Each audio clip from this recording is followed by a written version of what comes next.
सविता अपने परिवार के साथ रहा करती थी। वो बहुत ही सुंदर थी, साथ ही उसका व्यवहार भी बहुत शांत था। वो रोज सुबह गांव के मंदिर में जाकर पूजा किया करती और उसी गांव में रहने वाला संजय उसे रोज मंदिर में आते जाते देखा करता।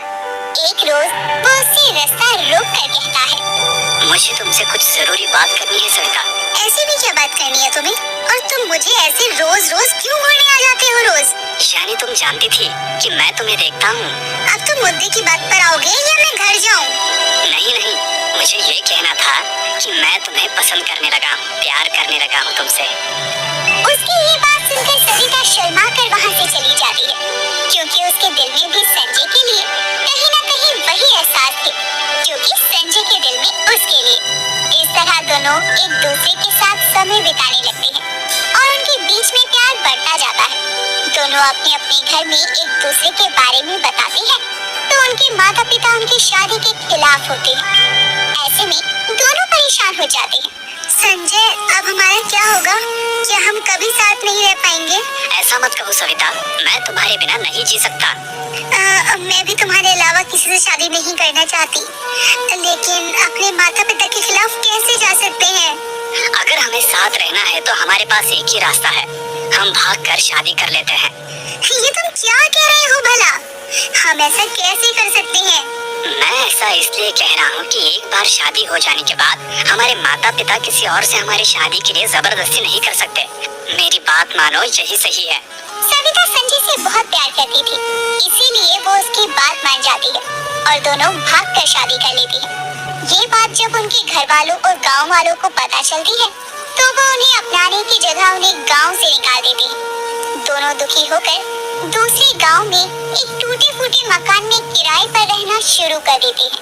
सुनो, जल्दी ही हमें कोई काम ढूंढना होगा, वरना हमारा गुजारा करना मुश्किल हो जाएगा। वैसे भी हमारे पास जो पैसे थे वो इस घर के किराए में चले गए हैं। हाँ, मैं समझता हूँ हमारे साथ रहने के फैसले के कारण ये सब हो गया, लेकिन तुम चिंता मत करो और हिम्मत रखो, मैं जल्द ही कोई काम ढूंढ लूंगा। हाँ बिल्कुल, और मैं तुम्हारी मदद करूँगी। अगले दिन संजय गांव में काम की तलाश में निकल जाता है। करीब दोपहरी में भटकने के बाद उसे एक राशन की दुकान पर काम मिल जाता है। अब संजय रोज मेहनत से दुकान पर काम करता है। लगभग 1 महीना बीत चुका था। ऐसे में संजय की जो पगार आती है वो घर के किराए और राशन में खर्च हो जाया करती है। ऐसे में सविता अपने पति का हाथ बटाने के लिए पकौड़े बनाकर बाजार में बेचना शुरू करती है। गरम गरम पकौड़े खाओ, आलू प्याज गोभी के पकौड़े, गर्मा गरम पकौड़े खाओ। अरे वाह, क्या बढ़िया खुशबू आ रही है पकौड़ों की। जरा एक प्लेट प्याज के पकौड़े देना। जी जी भाई साहब, अभी देती हूँ। बस पहले दिन के हिसाब से सविता के बनाए पकौड़ों की ज्यादा बिक्री नहीं होती और शाम होते ही वो ठेला लेकर घर पहुँचती है।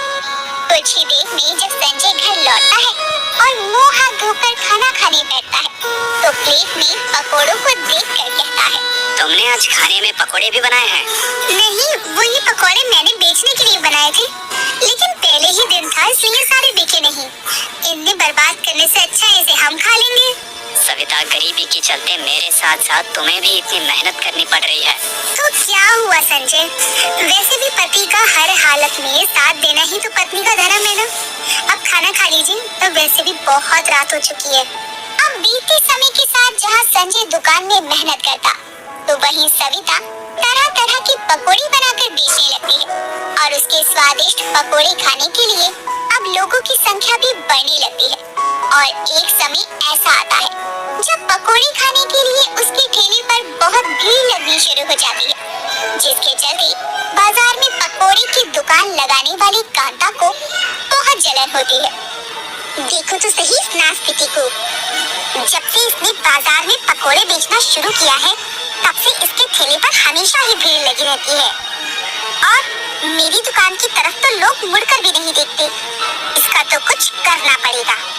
जलन के चलते अगले दिन जब सविता अपना ठेला लेकर पहुंचती है, कांता एक लाठी लेकर उसके ठेले को तहस नहस करने लगती है। हे भगवान, अरे ये तुम क्या कर रही हो? मेरे ठेले को क्यों तोड़ रही हो? मैं कहती हूँ हटो यहाँ से, हटो। हटेगी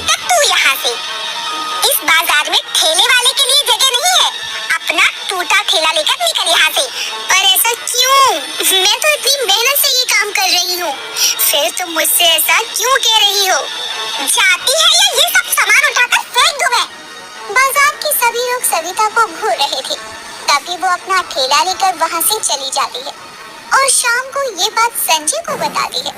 यानी वो औरत तुम्हें बाजार में पकोड़े बेचने से मना कर रही है? हाँ, साथ ही ठेला भी तोड़ दिया, इसलिए उसकी मरम्मत भी करवानी पड़ेगी। यानी तुम फिर पकोड़े बेचने जाओगी? हाँ, बिल्कुल जाऊंगी। पकौड़े बेचने से ही तो थोड़े पैसे आ रहे हैं और जो काम अच्छा चल रहा है मैं उसे किसी के कहने या मना करने से क्यों बंद कर दूं?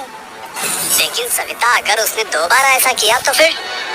नहीं नहीं, रहने दो, तुम पकोड़े बेचने मत जाओ। अरे आप डरिए मत, क्योंकि मैं कोई बुरा काम नहीं कर रही हूँ, बल्कि मेहनत से कमा रही हूँ। सविता अगले दिन निडर होकर बाजार में पकोड़े बेचने जाती है। उसे फिर से बाजार में देखकर कांता हैरान हो जाती है। ये ऐसे नहीं मानने वाली, इसे तो अच्छा सबक सिखाना ही होगा। सविता आवाज लगा लगा कर अपना काम कर रही थी। तभी कांता बाकी के दुकानदारों को भी अपने साथ ले आती है और अचानक ही सविता पर हमला कर उसे मारने लगती है। बचाओ मुझे, कोई बचाओ, छोड़ दो मुझे, छोड़ दो। बाजार में आते जाते लोग सविता की ये हालत देख रहे थे। कोई भी उसकी मदद के लिए आगे नहीं बढ़ता। तो उधर राशन की दुकान पर संजय को सविता की चिंता सताने लगती है, तो वो तुरंत छुट्टी लेकर बाजार की ओर जाता है, जहाँ उसे सविता बहुत ही बुरी तरह घायल मिलती है और वो उसे अस्पताल लेकर जाता है और उसकी मरहम पट्टी करवा कर घर ले आता है। क्या हालत कर दी है उन्होंने तुम्हारी? ऐसी भी क्या दुश्मनी जो किसी की जान पर बनाए? पता नहीं, हम गरीबों के नसीब में इतने क्यों दुख लिखे हैं। कुछ ही दिनों में सविता घर पर रहती है। उसकी दवाइयों में बहुत खर्चा होता है, जिससे फिर से पैसों की तंगी होने लगती है। तो सविता ठान लेती है कि भले ही वो पकोड़े बेचने बाजार नहीं जाएगी, लेकिन घर बैठे ही पकोड़े जरूर बेचेगी। जिसके लिए वो पकोड़े बनाते हुए एक वीडियो बनाती है और उसे YouTube पर डाल देती है, जो कि बहुत वायरल होने लगती है। जिसके बाद वो अलग अलग तरह के पकोड़े बनाकर वीडियो बनाकर सोशल मीडिया पर अपलोड कर दी, जिसके कारण उसकी बहुत चर्चा होने लगती है और कई लोग उसे अपने ढाबे में काम के लिए भी कहते हैं। लेकिन वो किसी के यहाँ काम ना करते हुए ऑनलाइन फूड वेबसाइट्स के जरिए लोगों तक अपने बनाए स्वादिष्ट पकोड़े बेचने लगती है, जिससे उसे फायदा भी होता है। सविता, डिलीवरी वाला बाहर खड़ा है, जल्दी पकोड़े ले आओ। जी बस हो गया, ये लीजिए। संजय डिलीवरी वालों को पकोड़े दे देता है और वो वहाँ से चला जाता है। इस तरह धीरे धीरे गरीब पकोड़े वाली अपने बनाए स्वादिष्ट पकोड़ों के लिए पूरे गांव में चर्चित हो जाती है। ये खबर जब कांता के कानों में पड़ती है तो उसे और जलन होने लगती है, लेकिन इस बार भी वो चाहकर भी कुछ नहीं कर पाती। एक रोज पकोड़ों की बिक्री से आई कमाई से सविता घर में नया चूल्हा लाती है। आखिरकार तुम्हारी मेहनत रंग लाई सविता। इतना सब कुछ हो जाने के बाद भी तुमने हार नहीं मानी और काम करती गई। और इसमें मेरा साथ दिया है आपने, और वैसे भी ये तो अभी शुरुआत है। मुझे तुम पर गर्व है, क्योंकि तुमने अपनी मेहनत लगन से काम करते हुए खुद को चर्चित किया है। भगवान बस ऐसी कृपा बनाए रखे हम पर। इसके बाद दोनों पति पत्नी अपने काम पर ध्यान देते हैं और अपनी आर्थिक स्थिति को पटरी पर ले आते हैं।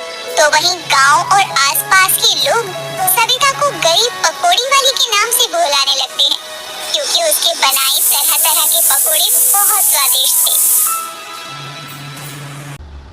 हरिया अपनी पत्नी माला और बूढ़ी माँ कमला के साथ रहा करता था। हरिया की ज्यादातर कमाई खेती से ही हो जाया करती थी, लेकिन हरिया बहुत ही कंजूस था। वह हर एक चीज में नाप तोल करके ही दाम लगाता। एक रोज हरिया बाजार जाता है। चलो आज बाजार आया हूँ तो माँ के लिए साड़ी, और माला ने कहा था घर का राशन खत्म है, वो लेता चलता हूँ। अरे हरिया, क्या बात है, आज तो तेरे दर्शन हो गए, वो भी बड़े दिनों बाद। अरे सेठ जी, बस मैं तो माँ के लिए साड़ी और घर का राशन लेने आया था। आप बताइए, आप किस काम से आए हैं? अरे मार्केट में दुकान लगाने वालों से वसूली करने आया था। समय पर पैसा ही नहीं देते ये लोग। हाँ, पैसों से याद आया, तेरा पुराना कर्ज भी तो अभी बकाया है, उसका क्या? अरे सेठ जी, आप भी हद करते हैं। भी आपके पैसे दे दूंगा, चिंता क्यों करते हैं आप? एक नंबर का कंजूस है ये। 1 साल हो गए लेकिन इसने अब तक मुझे पैसे नहीं दिए हैं। सारी हुई सब्जी घर भिजवा देता है। मेरी धर्म पत्नी भी खुश हो जाती है और इसके ही गुण गाती रहती है। अच्छा तो सेठ जी मैं चलता हूँ, खेतों में भी जाना है, थोड़ा सामान ले लूं। हरिया एक साड़ी की दुकान पर पहुंचता है। अरे साड़ी वाले भैया, साड़ी तो बड़ी अच्छी लगाई है आपने, क्या रेट है? दुकानदार भी साड़ी के रेट 500 से 1000 रुपए बताता है और ये सुनकर हरिया कुछ देर के लिए सोच में पड़ जाता है। अरे बाप रे, कितना महंगा है। ना ना, माँ पुरानी साड़ी पहन लेगी। वैसे भी कितने ही दिन बचे हैं माँ को, अब तो वो पूरी हो रही है। इतना कहकर हरिया घर का राशन लेकर घर पहुंचता है। अब माला राशन निकालने लगती है तो वह देखती है कीड़े लगे हुए चावल, फफूंद लगी हुई दाल और चाय की पत्ती के पैकेट को चूहों ने कुतर रखा होता है। माँ जी देखिए ना, कुछ दिनों में तो हमें भूखा मरना पड़ेगा, ऐसे दिन आने वाले हैं। अब क्या कर दिया इस नालायक कमबख्त ने। माँ जी देखिए तो आप, सड़ी हुई दाल, कीड़े लगे हुए चावल और चूहों की कतरी गई चाय की पत्ती लेकर आए हैं ये। राम राम हरिया, यह तू क्या कर रहा है? मुझे तो लगता है कुछ दिनों में हमारे घर में अकाल पड़ने वाला है। इतनी कंजूसी भी ठीक नहीं। अरे माँ, जिस राशन की आप बात कर रही हैं वो सब मुझे मुफ्त में दिया है। अब आप मुफ्त में दी गई चीजों में भी क्वालिटी ढूंढ रही हैं। अब तू भी फ्री की चीज लेने जाएगा तो वो बेचारा भी क्या करेगा, अपना नुकसान थोड़ी ना करवाएगा। मैं तो जा रहा हूँ खेत में सब्जियां तोड़नी है और सुबह उन्हें मंडी भी ले जाना है। आप लोगों को इस राशन को साफ करके बनाना है तो बनाओ, वरना भूखे रहो। इतना बोलकर हरिया खेतों की तरफ निकल पड़ता है। तभी माला के घर रूमा का आना होता है, जो कि उसकी पड़ोसन थी। अरे क्या बात है माला, लगता है किसी ने फ्री में राशन दे दिया, उसकी साफ सफाई करने में लगी है। सारा गांव जानता है मेरे हरिया के बारे में, कितना कंजूस है वो। अब इसमें कोई पूछने वाली बात है? अरे काकी, आपके बेटे से याद आया, कल मैं खेत में उन्हें देखकर 2-4 मिर्च मांगने गई तो पता है उन्होंने मुझे क्या कहा? क्या कहा तुझे मेरे बेटे रामकिशन ने? कहने लगे कि अब तुम लोगों को मिर्च बांटने लगूंगा तो मंडी में लेकर क्या जाऊंगा। बताओ, 2 मिर्च की बात थी, उसमें भी इतना सुना दिया और ऊपर से मिर्च भी नहीं दिया और मोती के कुत्ते को मेरे पीछे छोड़ दिया, वो अलग। जब तुझे पता है तू मधुमक्खी से शहद मांगने जाएगी तो मधुमक्खी तुझे काटे बिना तो आने नहीं देगी। माँ जी मैं तो कहती हूँ अगर ऐसा ही चलता रहा तो हमारे साथ साथ उन्हें भी काफी दिक्कतें आने वाली हैं। उन्हें आप समझाती क्यों नहीं? तेरे सामने की बात है ना, कल ही उससे मैंने कहा था यह कंजूसी छोड़ दे। लक्ष्मी भी उसी के घर आती है जो दिल खोल कर दान पुण्य करता है।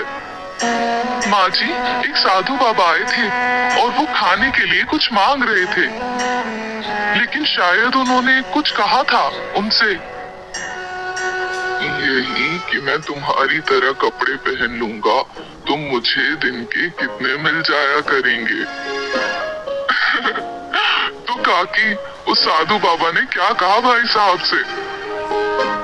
यही कि कल से नुक्कड़ पर आ जाना, दोनों साधु बाबा बनकर भिक्षा मांगा करेंगे और शाम में आधा आधा बांट लेंगे।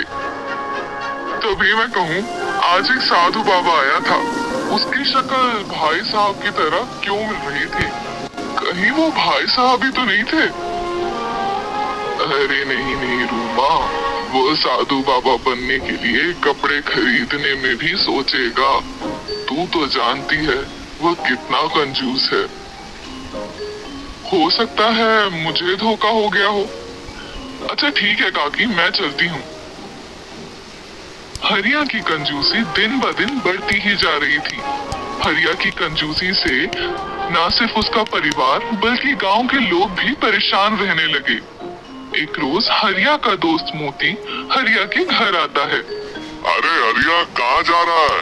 बाहर तो आ, तुझसे काम है।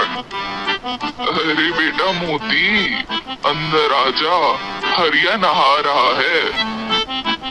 अब मोती जैसे ही अंदर आता है और हरिया नहाकर मोती के पास आता है, वो देखता है मोती को उसकी माँ ने चाय दे रखी है, तो हरिया उस चाय को पीने लगता है। अरे माँ आपको कहा था चाय बना देने के लिए, ये नहीं कहा था कि मेरे हिस्से की चाय मोती को दे दो। वो चाय मेरी ही थी, तेरी चाय तो ये रही। चल कोई बात नहीं, ये चाय भी मैं पी लेता हूँ। अरे नहीं, मुझे सर्दी हो रही है, ये चाय मुझे पीने दे। और बता तू यहाँ किस काम से आया? कितना कंजूस है तू, अपने दोस्त के मुंह से निवाला छीन कर खाने वाला। ऐसा है तू कंजूस कहीं का। कल ही सेठ आया था, कह रहा था 1 साल होने को है, हरिया ने मेरे पैसे नहीं लौटाए। अरे बात, जब भी वो आए ना तो कह दिया करो कि हरिया से बात कर लिया करो, वो आपको अपनी बातों में फंसाता रहता है। तो तू ही उसके घर जाकर बातचीत क्यों नहीं कर लेता? देखो माँ, मैं उसे हफ्ते में 1 दिन तो सब्जियाँ पहुँचा ही आता हूँ। क्या वो कम है जो अब वो मुझसे पैसे भी लेगा? सब्जियाँ भी देख रहे हो ना कितनी महंगी हो गई है, आसमान छू रहा है सब्जियों का भाव। अब हरिया अपने दोस्त मोती के साथ इतना बोलकर घर के बाहर निकल जाता है। हरिया के जाते ही सेठ धर्मपाल कमला के घर आता है। अरे कमला बहन, लगता है हरिया आज भी घर नहीं है। आपने उसे पैसों का याद तो दिला दिया था ना? हाँ, मैंने उसे अभी ही कहा है, जाते वक्त सेठ जी से मिल लेना। कमला जी देखिए, मैं आपकी बहुत इज्जत करता हूँ, आपको अपनी बड़ी बहन मानता हूँ। बस आप अपने लड़के को सुधार लीजिए, इतनी कंजूसी सही नहीं है। मैं तो कहती हूँ आप रोज आकर मेरे दरवाजे पर दगदा किया कीजिए, ताकि उसे अकल आए और शर्म भी, और वह आपको आपके पैसे लौटा दे। मुझे लगता नहीं वो मेरे पैसे लौटा पाएगा, बड़ा ही बेशर्म है, और बात तो इतने प्यार से करता है जैसे कुछ हुआ ही ना हो। सेठ जी, एक आपसे ही उम्मीद है कि आप मेरे लड़के को सुधार सकते हैं। मैं कोशिश करूंगा कमला बहन, लेकिन कह नहीं सकता कि आपका कंजूस बेटा सुधरेगा या नहीं। अपने बेटे से तो कमला भी परेशान थी। अब कमला अपने बेटे को सुधारने के लिए सेठ धर्मपाल का सहारा लेती है। सेठ एक रोज अपने कुछ आदमियों को हरिया के साथ मारपीट करने के लिए भेजता है। अरे अरे भाई लोग, कौन हो तुम लोग, और अचानक मेरे खेत में आकर मुझे क्यों घूर रहे हो? जल्दी से पैसे निकाल, और ये सोने की अंगूठी जो तूने पहन रखी है वो भी दे। चाहे मेरी जान चली जाए, मैं तुम्हें कुछ भी नहीं देने वाला। लगता है इसे मेरे हाथों पिटना ही लिखा है। देख ले जान प्यारी है तो तेरे पास जितने पैसे हैं वो सब मेरे हवाले कर दे, और ये सोने की अंगूठी भी।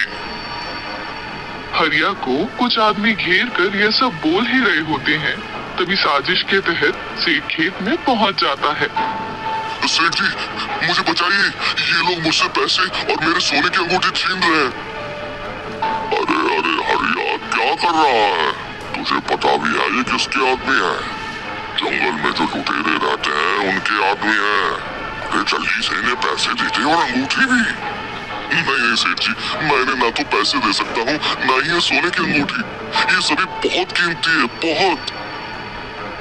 अरे फिर तो तू भगवान को याद कर ले और भगवान को थोड़ी सी रिश्वत दे दे, और बोल 5 ब्राह्मणों को फिर गांव के लोगों को खाना खिला दूंगा। ऐसा बोलकर भगवान को याद कर। हे प्रभु, अगर ये लोग मेरी जान छोड़कर चले जाएंगे और मेरा पैसा और ये कीमती अंगूठी भी नहीं लेंगे तो मैं गांव के लोगों को खाना खिलाऊंगा। मुझे लगता है हम गलत आदमी के पास आ गए हैं। आपका नाम रामू है क्या? हम रामू को ढूंढ रहे हैं, रामू को।